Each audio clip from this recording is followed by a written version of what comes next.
Serbisyo naman ang sumalubong sa maraming commuter kaninang umaga matapos magkaroon ng aberya ang MRT-3. Ang ilan sa kanila napilitang maglakad sa gilid ng riles at maghanap ng ibang masasakyan. May express report si Hannibal Talete.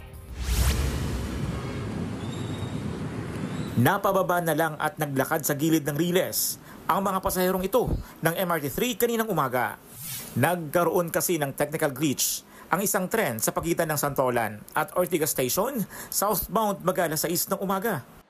Limitado ang operasyon mula sa Shaw Boulevard hanggang Taft Avenue stations, northbound at southbound. Sa EDSA North Avenue Station, maraming pasahero ang nagsiksikan pababa ng hagdan. Ngayon lang naman ako naka-experience uli ng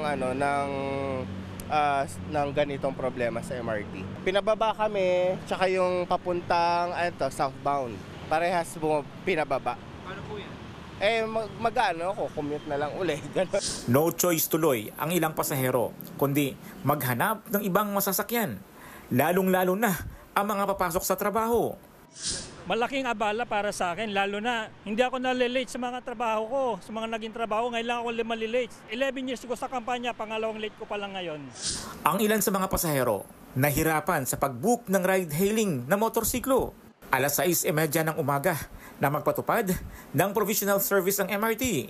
5 tren lang din muna ang bumibiyahe, kaya mas tumagal ang dating ng mga tren sa estasyon. Ang ilang apektadong commuter nakipagsiksikan na lang sa busway para sumakay sa carousel bus. Pasado alas 8:05 ng umaga nang maibalik sa normal ang operasyon mula North Avenue hanggang Taft Avenue Station.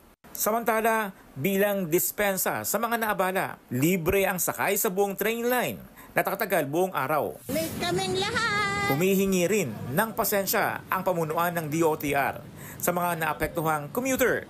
Nagbabalita mula sa frontline. Hannibal Talete, News 5. Mga kapatid, Ruth Cabalco, para sa mabilis na pasada ng mga balitang dapat niyong malaman, mag-follow at mag-subscribe sa social media pages ng News 5.